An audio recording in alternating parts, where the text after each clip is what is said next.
अस्सलाम वालेकुम। 7 RY से में यास्मीन खान और आज है 8 अगस्त 2026 और नाज़रीन, मैं स्पेशल न्यूज़ में आपको एक जस्टिस साहब का बयान सुनाने लगी हूँ कि जो वो बता रहे हैं कि पाकिस्तान एक ऐसा मुल्क है जिसमें सोचने की भी आज़ादी नहीं है और बाकी काम तो खैर करने वो तो बहुत एक हटकर चीज़ है, लेकिन आप इनकी ज़ुबान से ही पूरी डिटेल सुनिए और आपको बड़ी सच और हकीकत बताएंगे। हम झूठे हैं, हम दगाबाज हैं, हमारी वैल्यू सिस्टम अपनी ज़मीन की अथाह गहराइयों में जा चुका है। इसलिए इससे किसी किस्म की तवक्को फौरी तौर पर कई नए सूबे बना लें, लोकल गवर्नमेंट ले आएँ, कोई चांस बेहतरी का नहीं है। जब तक जो मुझे इन 2-3 टर्म से बड़ी हैरत होती है, फलां हुक्मरान ख़ानदान, डेमोक्रेसी में भी कभी ये तसव्वुर होता है कि जी फलां हुक्मरान ख़ानदान है, फलां मुक़्तदरा। क्या डेमोक्रेसी में भी कोई किसी इस्टेब्लिशमेंट को मुक़्तदरा कहा जाता है?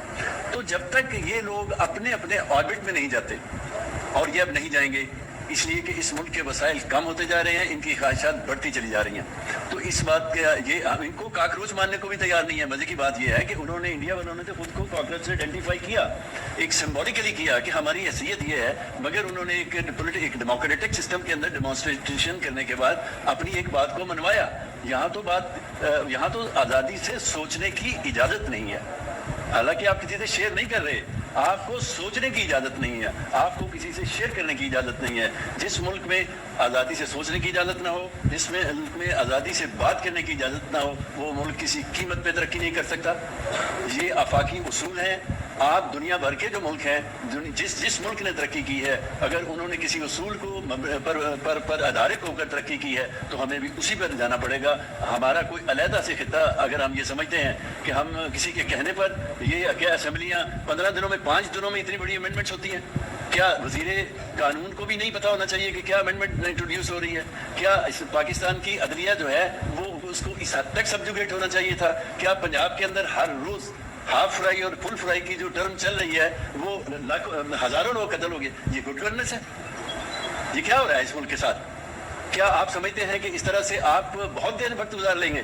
उनको सेकंड काउंट कर रहे हैं। और उसके बाद एक टीवी प्रोग्राम जो कल मैंने देखा, वो एक मंसूर अली खान कोई जर्नलिस्ट है, जिस अंदाज में उन्होंने बात की है, फाइलें तैयार हो चुकी हैं, फलां जो मुस्लिम लीग नून है उसकी जो वो लीडरशिप है उसको ये किया जाएगा। क्या हो रहा है? ये क्या कर रहे हैं आप? ये आपका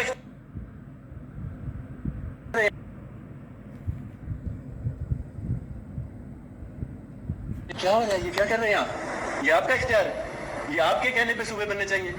ये इस मुल्क के जिनकी ज़मीन है, जिनका आसमान है, जिनकी फिजा है, ये उनके कहने पे बनने चाहिए। इस मुल्क को तनख्वाहदार तबके ने लूटा है। तो नाज़रीन, आपने ये इनका सारा जो स्टेटमेंट है सुनी है कि कोई जस्टिस तो चले हक और सच की बात कर रहा है और सच्चाई के ऊपर इन्होंने जितनी भी बात की है वो सारी एक ट्रू बात की है।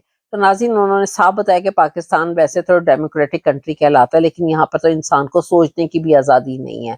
अब इसके साथ ही मैं दूसरा आपको कंपैरिजन दिखा रही हूँ कि दूसरे एक और भी हैं, जस्टिस मुसर्रत हलाली साहिबा, जिनका किरदार जो है वो नाज़रीन क्या है। अब आप देखें कि इनकी भी रिटायरमेंट हो चुकी है और इनको ये भी बताया जा रहा है कि उनको रिटायरमेंट के शायद पैसे भी जो है वो जरदारी ने साइन करने थे और वो भी नहीं कर रहा।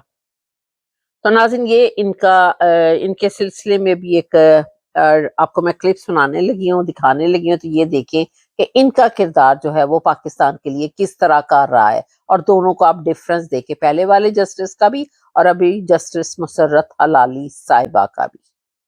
आखिरी फैसला जो इन्होंने गंदा किया था वो मखसूस नशिस्तें छीनी थी पाकिस्तान तहरीक इंसाफ से, और वो जाहिर है बाकी तमाम पार्टीज को चौधरी निजामुद्दीन के कहने पर दी थी। आज इनसे जान छूट रही है और आज ये सुप्रीम कोर्ट से रिटायर्ड हो गई है। मेरे साथ मिलके जस्टिस मुसर्रत हलाली साहबा के लिए बद्दुआ कीजिए, दुरूद शरीफ पढ़ के बद्दुआ दीजिएगा कि अल्लाह की ज़ात इनको इनकी ज़िंदगी के अंदर जो इन्होंने अमाल किए हुए हैं उनका जो आउटकम है वो ज़रूर दे।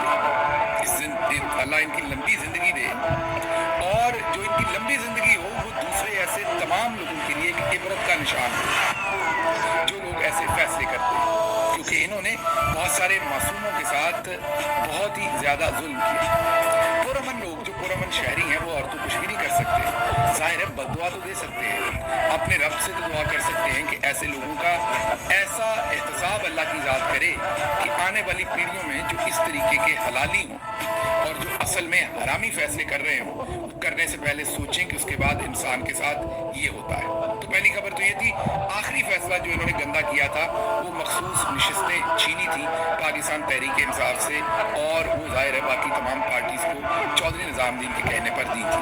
आज इनसे जान छूट रही है और आज ये सुप्रीम कोर्ट से रिटायर्ड हो रही है। मेरे साथ मिलके तो नाज़रीन आपने ये देखा है, अब ये तो अपनी जॉब से रिटायर होकर चली गई, लेकिन पाकिस्तान जो है वो क्या हमेशा पाकिस्तानी अवाम इनकी इज्जत करेगी कहीं पर भी?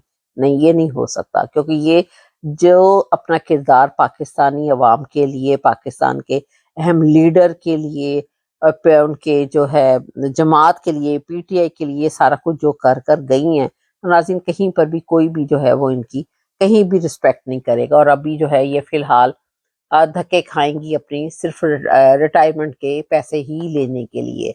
वो भी जरदारी है, जरदारी भी जो है वो अपनी काफ़ी चीज़ें मनवा के कोई काम करता होता है, वो इस तरह वो भी नहीं साइन करने वाला, आपको पता है वो भी चोरों डाकुओं का सरदार है। तो नाज़रीन मेरा चैनल है G7RYK, इसको सब्सक्राइब कीजिएगा और आगे भी ज़रूर शेयर कीजिएगा, अपनी लाइकिंग डिसलाइकिंग का भी बताइएगा। थैंक यू वेरी मच, खुदा हाफिज़।